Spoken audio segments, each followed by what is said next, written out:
Hello everyone and welcome back to more to the edge of the sky. We are back for more chapter 3. Yes. Oh my god. So sorry for that abrupt ending last episode. If I hadn't clicked away for that one split second to check up on like time as well as if I was recording alright, I wouldn't have realized that, the chapter was going on way longer than the other previous chapters that we've experienced so far with this game. So like I didn't engage. I wasn't really like I wasn't aware of that. So that's why I was like, holy crap. Time flies when you're having fun, right? Am I going to die? I hope not. Jesus Christ. I just got into this chapter. So, last episode, we basically got into chapter 3. We had a talk with 4 just before setting off to do our assignment with 6 and 4 from the previous chapter. And we met him at the rooftop, except there was Suyeon, that one lady, that really rude lady who was talking smack all the time. She was there, she was talking to 4, she was handing him off something, I don't even know what it was, but she was hella rude about it. She bumped into us and she was totally, like, she was warning us about how it's like, oh, you're gonna go see that psycho, that unstable killer kind of dude, like, I don't know. She was being hella, like, unnecessary, and we weren't having any of it. We're like, oh, what are you talking about, kind of thing. He's like, oh, he didn't tell you about Project Angmar and shit like that. And it's just like, I'm just saying, just because he's your teammate doesn't mean you can trust him. And we're like, okay, you know what, just whatever, go away. So we go up to 4, we talk to him, and he reveals it himself about how he was part of this shady project that's part of FaZe that's called Project Angmar, and it's basically how the project was meant to create like a pool of like really like highly trained, really professional, really like better, like high class wraiths or assassins.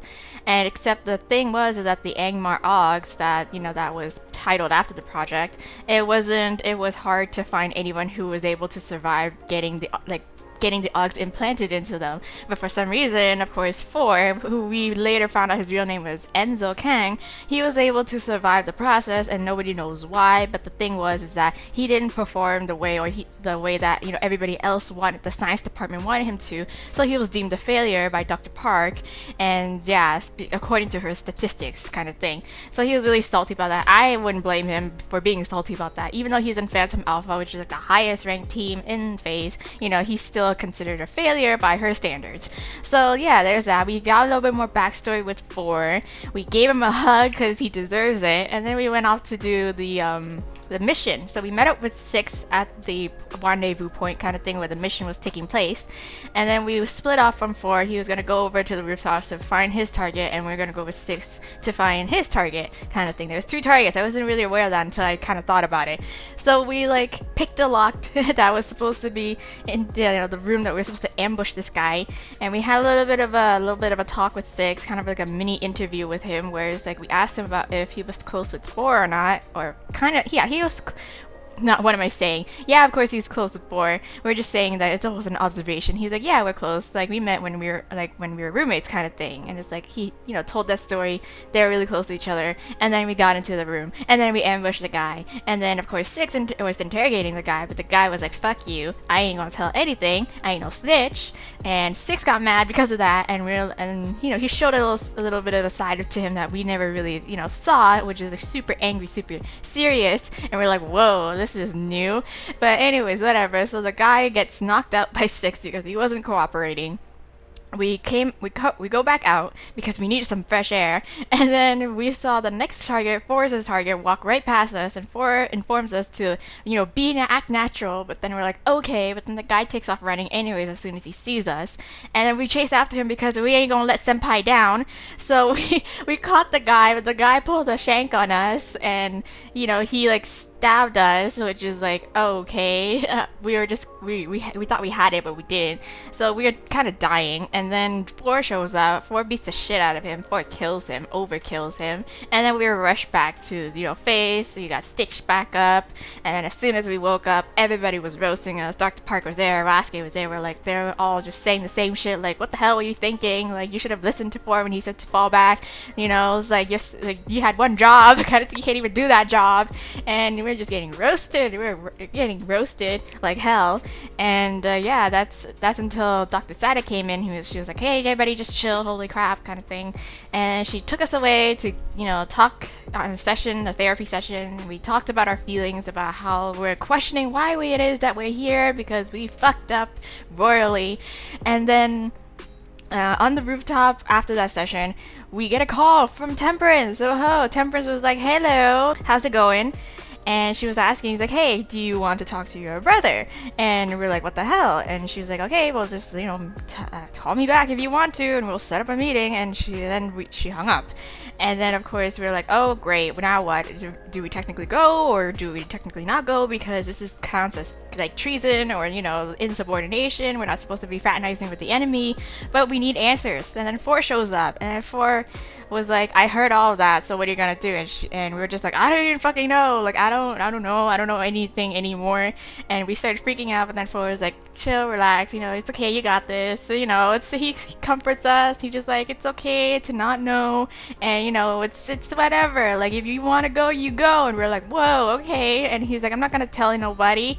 And we're like, okay, let's go. And he goes along with us because, we think it's a trap. Like, 50-50, it's a trap. But we're like, let's just go anyway. And then 4 is like, okay, if it's a trap, I'll go with you. And we're like, no. But he's like, yeah, we'll go. I'm your friend now.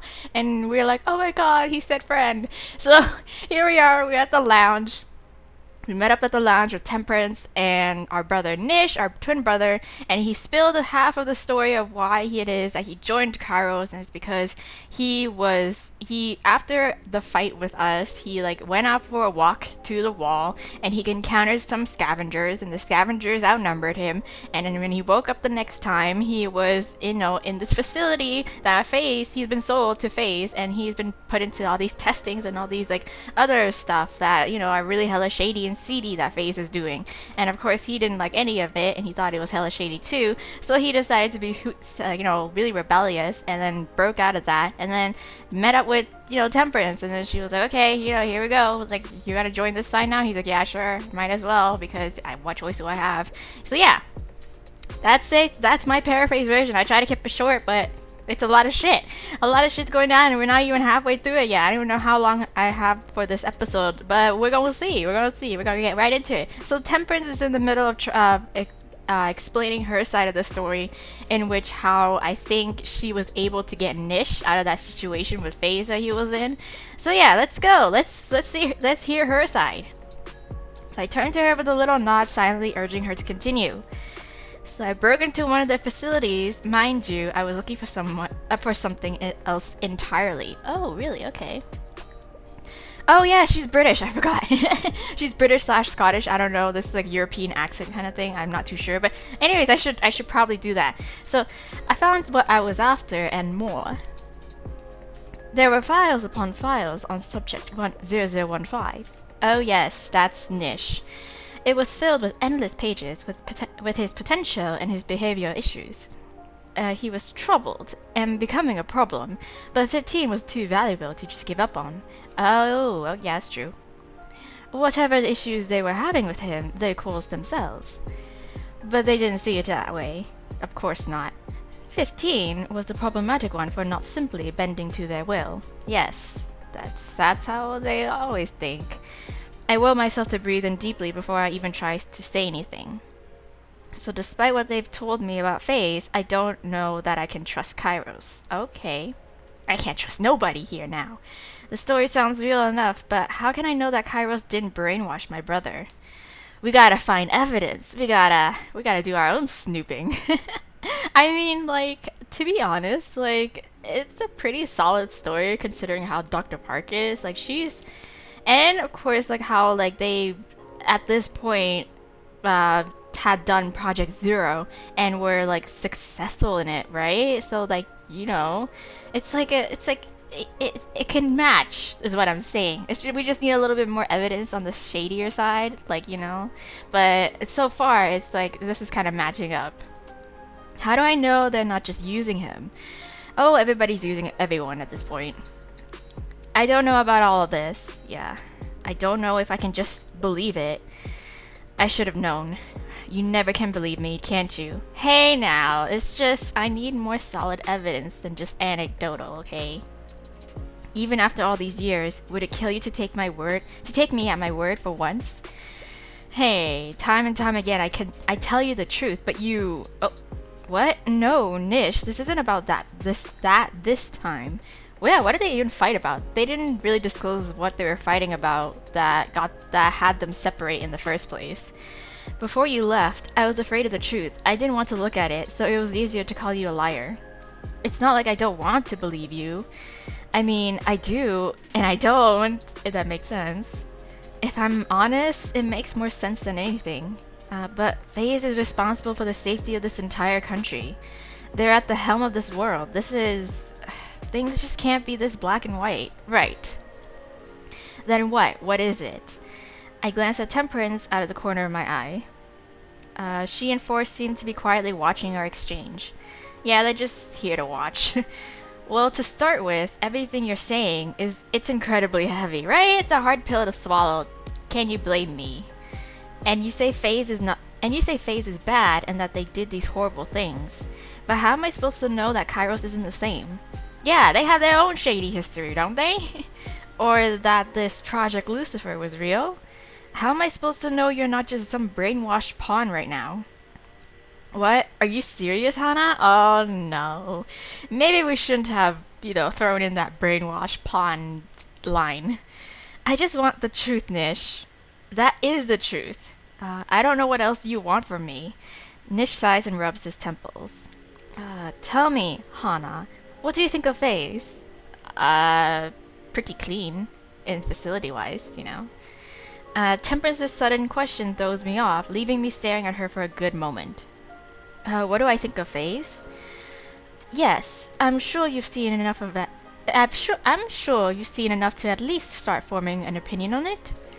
So, what do you think? I wasn't expecting to be asked such a thing, so I take a second to think. Oh, I gotta do this by myself. Okay, I'm not really sure what to think. FaZe is an integral part of society. Yes, they are. Shady business and all. But they're so they're so high up in power and they're so integral to society that who's to replace them? I guess KAIROS? Is that their goal? Is to replace FaZe with them? Dang.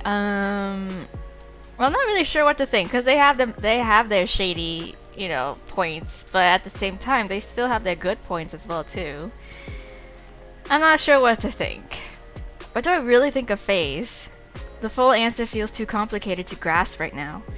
Though part of me thinks it's just my own feelings that are complicating how I see things. To be honest, I'm not really sure. But I know that this team I'm on is full of good people, fighting to protect others. Temperance sighs.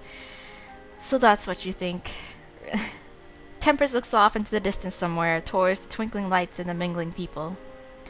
Those people out there, walking in the light, safe and whole, they're never going to know what you've done for them in the dark. Whatever FaZe offers, it all comes at a great price. Yeah, I kind of figured, hello. If people knew the truth, twisted and terrible as it is, they'd turn against the system in an instant. Is that your plan? But the truth is harsh, cold, and ugly. That's why fools choose to stay fools. Ignorance is bliss, after all. Her eyes snapped back to me suddenly. Hey, I'm not saying that I'm ignorant, okay? Any hint of playfulness she might have had in her eyes before was now gone entirely. The way she looked at me made me feel oddly naked, like she could see right into my very soul. FaZe has many dark secrets, ones darker than you can possibly imagine. Well, yes, Temperance looks at 4. Why, 4 knows plenty about the darkness in FaZe. Don't you, 4? Even if I do, you seem to know too much. Take it as a gift from me. Some information you can bring back to dear old FaZe. Temperance's attention shifts back to me. Ever heard of Project Enmar? Well, just recently, yes. Kind of, yeah. I have, but how does she know about it? Four is right. She does know too much. How does Kairos have access to that kind of info? Phase files makes Kairos sound like a disorganized mess of rebels, so true, but that's what they want you to think, right? How is it that they have all this top secret info? I keep saying information because it sounds like way more professional, but it's just info. Temperance chuckles. I'm guessing you have then. Well, from Four. Does any of that change your mind at all? I really don't know, Nish. Come on, I just need I probably need some physical proof of it. That's what I need. I thought I could convince you, but I guess not. Nish sighs. I don't want to fight you. I don't want to be your enemy. I nod. Nish doesn't finish a sentence, but he doesn't need to. And I don't make him say it either. I just need some time to process all of this, right? Come on. But please, Nish. Please understand that to me, you will always be my baby brother. By 5 minutes. We should go now. Wait. How do I... If I want to talk to my brother again, how do I contact you? I'll reach out to you. Okay. Don't trust me not to give your info to FaZe. Oh, I don't know. We don't trust FaZe not to get in. We don't trust FaZe not to get it somehow anyway. Right. It doesn't even matter if you want them to or not. Okay. I see. There. I'll call you. I promise, Hana. The two of them stand and I think to call out to them again to stop them from leaving. But I don't. I just sit there and watch my brother disappear into the darkness. There's a lot to think about, and I don't know if I can even talk to Dr. Sadek about it. I feel like I can trust her, but can the same be said about FaZe? Right. They're a shady bunch. I feel oddly dazed, so lost in my own mind that it just barely registers that I stood up. The exhaustion of another insanely long day with a roller coaster of emotion hits me full force. I feel Four's warm hand on the small of my back, urging me forward and guiding me through the lounge. Oh, okay, thanks. He doesn't say anything, and I feel grateful. We quickly head back to FaZe as if nothing ever happened. Ah, that was so close to finishing! Oh my god, that makes me so salty and mad. Ugh. Anyways, whatever. That just means I get to talk about what happened here. Okay. Let's skip all this credits. No, okay, come on. There we go. Okay. So wow. Okay, so time to do a little short corner, little discussion corner. Anyways, before that though, let's talk a little bit immediately on what we've seen in the chapter so far.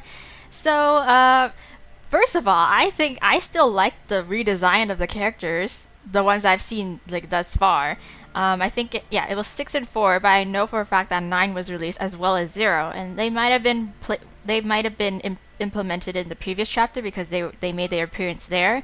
But I don't know. I'll save it. I'll still save it. I'll when they appear in the the chapters going forward, they will appear and I will react. Then. But yeah. So anyways, I think I was editing the video and I was telling you guys about how the sprite for 6 looks really familiar, like a face that I've seen before IRL on a K-pop idol of some boy group or something like that. For some reason, it just gave me that feeling, but I know for sure it's not intended that way. But after seeing, I think the CG for 6, he definitely doesn't I don't know, he doesn't look the same. Hold on, let me try to pull it up. Where is it? Archive? Oh, I don't even have it. Nah. Sad face. Anyways, but anyway, yeah. So the CG with 6 made me kind of, rethink, be like, he really looks almost, I would say, almost previous to how 6 was. So kind of the facial structure of Hosuk, but not really, completely different in a way. At least in that angle, I think. But to me, it's just hey, that's it's alright. I can dig this. I still think he's hella cute and hella attractive, so I'm all good. So anyways, yeah, in terms of what we found out story-wise, holy crap, until the truth is revealing itself. FaZe is hella shady, but that doesn't mean KAIROS isn't, so can we maybe possibly get more backstory on KAIROS and what their mission is and such and so on. So yeah, maybe that will be again safe for the chapters going forward. But anyways, there you go. I'm going to obviously do the other choices, come back with another episode for the other choices as I as I do per usual. And so yeah, I guess now is the time, since originally I was going to do the discussion corner on that episode where I do the choices, but since being this episode is pretty short and I didn't realize it was going to be this short, so I might as well just put it here. So okay, let's get right into it. Let's get a little unpacking. Hopefully, I don't like go ramble on too much into this, because it's not a big deal at this point, to be honest. And it's just like, again, this is basically as a means to kind of share my thoughts with you guys on what it is that happened between chapters 3 and 2 in that sort of time frame, as well as just kind of like, just to not instigating. I'm not like calling nobody out. I'm not like, trying to start a fight. This is what basically my opinion is on the situation, or the situation that happened, and from based on the information that I have gathered. Like, this is my take on it. So again, my own opinions. You don't have to agree with it. You don't have to roll with it, but just to share my thoughts. And hopefully I don't sound too pretentious on this. I'm not intending to sound it. But anyway, so for those of you who don't know, or aren't really familiar with what happened in terms of what this is, Operation Phoenix. So essentially what happened between from chapter 2 to chapter 3, there was a period of time when chapter 3 was in the process of being released, or they were working on it, something like that. The developers, Aeon Dream Studios, the developers of this game, had posted an announcement and detailing or informing us that they had received an email from Big Hit, the company. Yes, actually Big Hit, who probably a representative, I'm pretty sure, or somebody from that company, that what they basically revealed in that email or that announcement was that Big Hit did not agree with the usage and illustration of BTS's image, and therefore asked the developers and Aeon Dream Studio to desist this project, because or else there's going to be some bigger problems and issues to arise if they don't. So yeah, so that's basically what happened, and that's why, in order to avoid having to scrap this project entirely, all their hard work and all of everybody's anticipation and everybody's following of this game and the story, they decided to change the operatives. So BTS, who are the operatives, they decided to change and redesign their face and their image so that they don't look like BTS anymore. So that is why some of you, I didn't experience it personally, but some of you had informed me in my my old chapter Let's Play of it, before that whole mess kind of happened, is that I downloaded the game, and then I don't know why some of the characters, the operatives, their faces are covered and stuff like that. That was why, basically. I didn't see it myself, but people have been telling me, and I was like, this is why. So yeah, so until they kind of redesign all the characters, then that is what will be happening with the previous chapters. And so yeah, so basically, I keep saying basically, but this is essentially what's happening. What that was, in my understanding, is in the core of it, is just basically a whole copyright infringement issue. It's a whole copyright issue. That's it. That was what it was. And of course, people probably are thinking isn't it kind of kind of dehumanizing to refer to BTS as basically just kind of reduce them to just a brand or a product that a company owns. But that's essentially, if you really want to strip it down to the very, very basis of it, that's what it basically is. To in truth of it, is that part of who BTS's identity is basically that they belong to Big Hit, the company. And BTS, even though they do have their share and control of their own image and their own their, what's it called, their branding, but of course Big Hit obviously has equal amounts of control for that as well. So Big Hit, as a business company, any smart business company at this point knows just how influential BTS is. So they are very privy and they're very sensitive. It makes sense. They're very sensitive into how and who uses BTS's like image, and who is like, who has the explicit like permission to be able to tag on BTS onto like their products or anything in affiliation with them, because of just how influential they are. No smart business that is like that it wants to thrive, that wants to continue thriving, is gonna just kind of let people use the one thing that's making the most money for them just so freely without their explicit permission. And that's what basically happened. And of course, people may think like, that copyright infringement didn't really extend to that length. Mostly people think it's just, music, imaging, or graphics, or something and so on like that. But it could also extend to in a way, people as well, which is BTS in this case.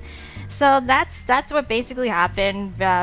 I don't, in terms of like what from the very beginnings of when this project was first conceived, or this game was first conceived, and the whole reasoning of getting Big Hit to notice this game was, I'm pretty sure like if everybody else would agree with this as well, was that it was in hopes of maybe something really great would happen out of it, like a collaboration between this kind of like fan-based project with Big Hit kind of officiating kind of thing going on. Like that would have been really great. That would have been really like great for not only the fandom but also for the developers themselves to have this to be like a part of in affiliation with Big Hit in some sort of way.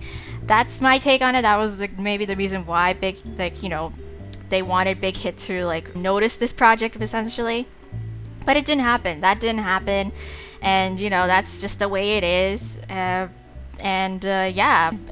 Big Hit, for whatever reason they choose to not endorse in this project, is it can be as simple as it's just not part of their agenda. Like as a business and as a business strategy, they're not interested in breaking into like this gaming kind of market kind of things. And like they didn't want to deal with the whole complications of having to probably like organize all the papers and shit and like do all that long process. So it's better for them to just simply be like, hey, we don't like what you're doing, we never gave you permission to do it, so you better like get rid of it kind of thing. And that's easier for them because they're in a position of power, like they can do that. And a lot of people, perhaps like I didn't personally again experience it or hear it, but I'm pretty sure a lot of people would probably think like, oh, Big Hit is so like uptight and anal about this all, like they're making a hell of a lot of money anyways, so it's like, why can't they just do this one thing, like this small thing? But it's like, no, it's just, again, it's not part of their strategy. It's not part of their like their agenda. It's not part of their plans to really expand their market into it. So they just rather not deal with it.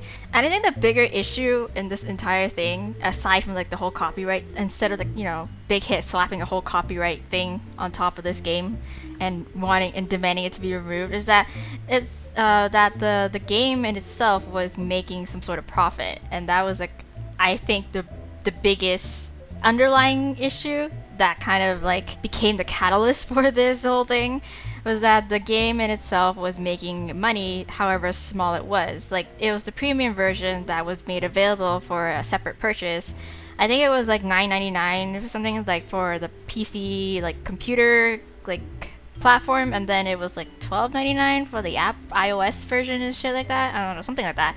But anyways, regardless, however like non-costly that the game premium version was, times that by the following that this game had accumulated, as well as other fandoms and fandom followings, and people who are really like who are big fans of the developers themselves, that take interest in the game, and not necessarily because they know BTS.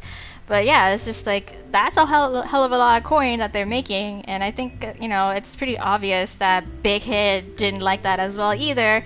And it's point proven when in part of the announcement that the developers released, part of their emails in Big Hit sent to them was to like give them a financial statement or something like that, something of the nature, something to do with the finance. And I'm pretty sure it's to look at how much money they were making off of this game, like when they still had BTS as part of the artworks and shit. So yeah, like a lot of you again, I think expressed that the developers shouldn't have done that.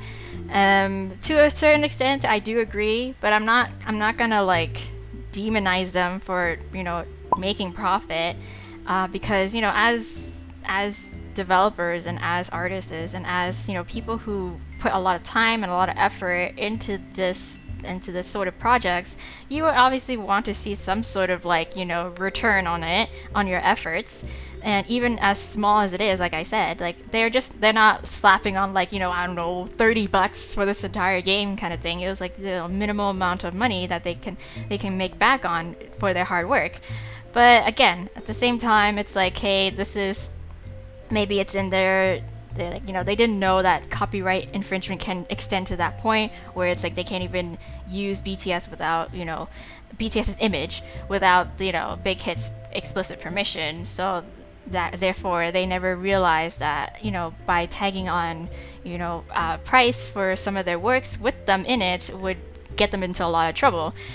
At the same time, it's like maybe it just begs the question of what if they didn't make money out of any of the premium versions that they had, because maybe they could totally take on the route of just kind of taking in like donations and the Kickstarter and fundings from people who want to see this project be continued to be made and stuff like that, and in their reward they can be allowed to have access to the premium version. At least in my case, that's what happened with me. I pledged and I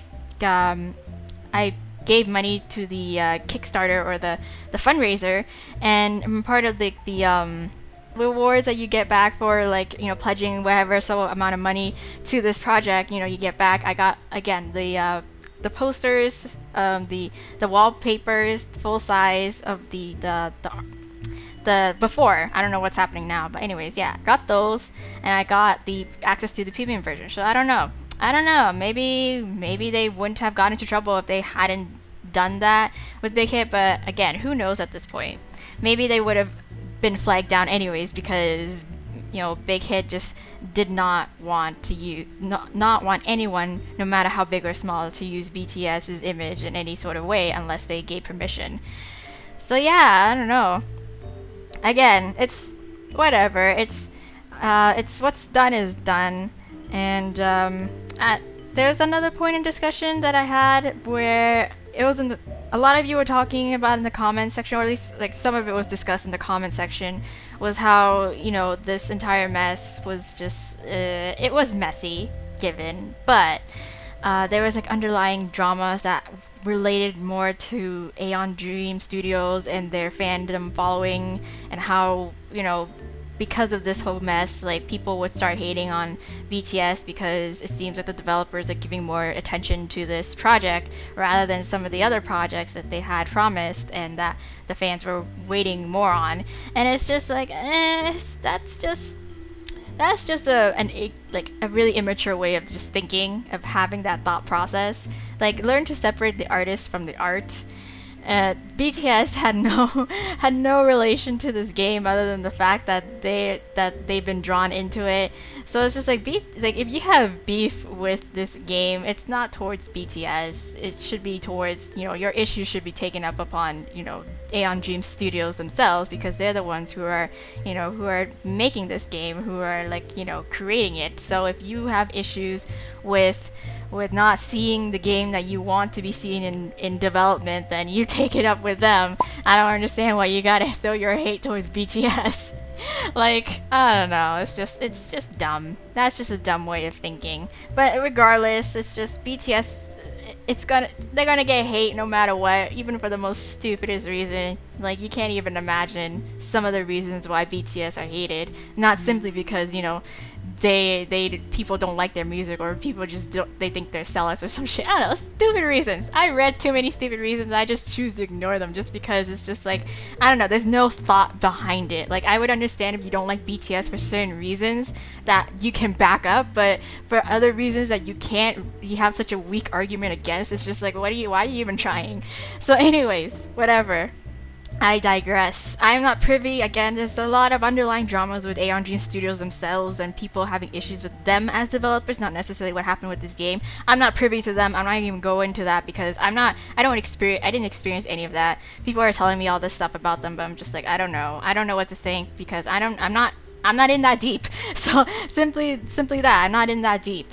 But anyways, regardless, I still like the fact that now Aeon Dream Studios, the developers, have taken, again, I think it's been mentioned before how, or previously, that now because of this, they're able to have full ownership over the operatives, the characters, because they're no longer BTS themselves, and therefore they have more freedom, they have more liberty to be able to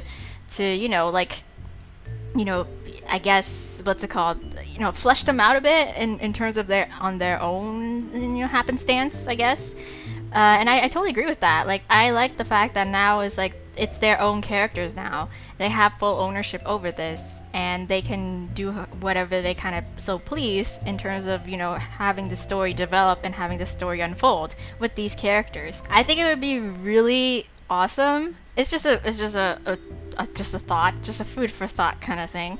I think it would be really awesome if these characters, even though they don't look like BTS anymore, still kind of like retain some hinting characteristics that will kind of relate back to the original BTS member. Not like not like what's it called, like whole looks, because so far, to my understanding, I think 4 looks the closest to how Yoongi did look. I think he looks the closest to Yoongi before. Like, he's like, it didn't change much. But in terms of other characters, I think other characters may experience more changes from how they originally looked from the members to how they look now as completely different characters. But I still think it would be really neat if the artist can include either physically or just like, I guess, personality, kind of like little Easter eggs where I saw a bit of it where like we saw how 6 showed a different side to him, where it's like more serious and more like angry almost in a way, like he's really irritated and annoyed, and we never seen that before from him, because to us as the characters in the game, we've only really seen him as this cheerful, bright sort of personality or character. And that's again, that kind of reflects back on like how Hoseok or J-Hope really is IRL kind of thing, where it's like he's really cheerful, he's really bright, he's loud, and he's funny, but there are times where he can definitely be super serious, and as well as with his line of work kind of thing. Like, I don't know how many times I've read over on like Twitter and Instagram and like on the internets, and how like Jimin calls J-Hope the scolding Satan when it comes to them working on choreography. Like, that's the kind of thing that I really like to see hints of throughout the game in terms of their respective characters. And like, I don't know, it's just, again, subtle things that fans can still take pleasure in kind of picking up on and be like, oh wow, it's like Nine has dimples the same way Namjoon does, and it's just like, I think it would be cool that way. I think it would still like keep the spirit of what this game used to be in terms of like a BTS visual novel, but now more so it's like BTS inspired, heavily inspired. And yeah, it's just, I think that would be pretty neat. Again, a lot of people maybe perhaps disagree on me, in which they would rather not refer to this game as BTS inspired or BTS related anymore because of what happened. But to me, I feel like that's just forcing an elephant in the room. It's still what happened there is still very much a part of how this game came about to be. It started out as a BTS visual novel, but now it can go on to being a really heavily BTS inspired visual novel. Nothing wrong with that. Or again, you can totally look at it in a way where it's like it's a completely different, separate sort of thing now. But again, it's your choice. For me, it's like I still really appreciate the spirit in which it's still retained, which is BTS visual novel. But yeah, it just begs to, again, I don't know, this whole thing just made me like really kind of think about it a little bit, like, you know, the what ifs, like what if, you know, people are saying like that Aeon Dream Studio should have started off like as just, you know, this, like create their own characters and then, you know, just basically have it kind of BTS inspired rather than just planting BTS themselves in the game right off the bat and avoid all that trouble that they had gone through. But at the same time, it's like, well, that's the same thing as saying like you're going to write a BTS fanfiction, but then as you're reading it, it's like, who the hell is Jonathan when it's supposed to be Jimin? so there's that. It's just like, oh, okay, you know what, like it wouldn't, maybe it would have worked, maybe it, you know, maybe it wouldn't have worked, who knows at this point. And I don't know, it just also makes me think about how like Big Hit themselves, like in terms of, I guess, flagging down these sorts of things, like these fan projects, it just sort of makes me wonder then how, for the sake of argument, like, you know, what of like people who do fan arts, like, you know, what of those people? I know some of the people don't do it for profit, and that was, I guess, again, the main issue with with how this happened. But at the same time, it's like, well, some people actually, you know, do prints and like kind of, you know, sell them at, say, like KCON or something like that, or any kind of convention centers. But again, maybe it's just too small of a group to really kind of like, you know, zero in on for Big Hit. Like, it's too tedious for them to like, you know, track down and flag them down and be like, you can't use BTS's image and then make profit off of it, kind of thing. So it's like, maybe, I don't know. That's just me thinking now of the what ifs. And before all this, I was, again, thinking of other fan projects and stuff, but at the same time, there's that whole incident where, again, I think Big Hit was taking down lyric videos that on YouTube of BTS's songs because they had like what's it called? They were monetized, yeah, whatever the hell. They're making money. Like the creators, the channel creators, were making money off of these like lyric videos, and that Big Hit was like, you know, having this whole sweep of taking them down from YouTube. There's that. I was gonna say something in lines of arguments of like people, like, you know, what if people who are on YouTube, again, monetizing their videos, but, you know, doing so through like, you know, BTS reaction videos, like, you know, who nowadays it's like you just don't know which YouTuber like is actual true fans of BTS, or they're just using BTS as clout kind of thing. But again, I digress. I'm just saying it for the sake of argument. Not that I have any sort of like qualms or hate towards these people. It just is what it is. It's like, that's what you do. That's what you do. Like, I'm not one to just, you know, wave my pitchforks in their faces and be like, that's wrong, get out of here, you know, kind of thing. Whatever. I'm too over it to just really care at that point. Anyways, that's it. That's all my thoughts that I have. I think, yes, I will leave it here, or else this is gonna just turn into a way longer video than I need it to be. So I hope you guys enjoyed this chapter Let's Play. I'm gonna go back again, one more video in terms of seeing other choices. We have a lot of other choices, to my understanding, to go through. So yeah, there's that. I hope you guys continue to support this game regardless of what it is that happened. I really do think, honestly, my honest opinion, that Aeon Dream Studios has, you know, they have the skills to be able to pull off a really still intriguing, really, like, you know, an engaging story with very like beautiful character designs and, you know, all that good stuff. Like, I have faith in them to be able to do it. And people might leave because, you know, it's no longer BTS because related, or BTS visual novel. But again, like I said, it's like, well, one is like they still got a good story going on. So I'm like, if that's not a reason to stick around, then it's just like, well, damn, that's really kind of a shallow reason in a way to just kind of stick with it just because BTS is there. But at the same time, hey, it's your choice. Whatever. If you don't want to continue to you know, support this project or play the game, then, you know, it's your choice. I'm not here to stop you. But I'm just saying, you know, you can still give it a chance. Doesn't hurt to try it. And in terms of the whole BTS thing, and it's like, you know what? I still like to think that the characters are really heavily inspired by the members. Like, I mean, it's natural to think it, just because, you know, again, with how this whole project, this whole game started off as.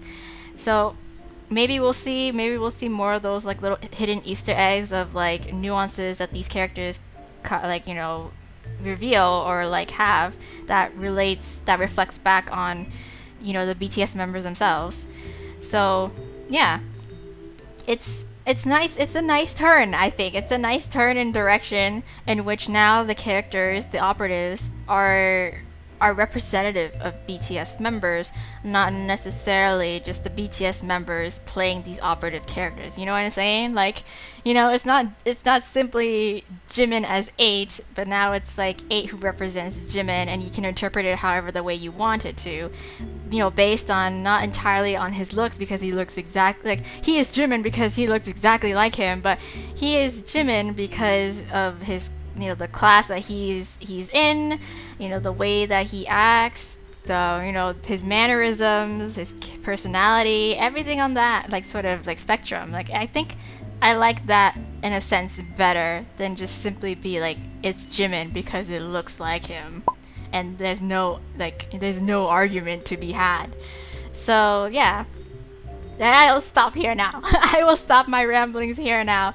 So again, tune in next time to see the other choices. I really am looking forward to the other to how this story unfolds and how this story concludes. Again, it's just, you know what? It is what it is. It is what it is. So tune in next time. I keep saying that, but now I'm ending it for sure. So for now, You nice, keep going. bye!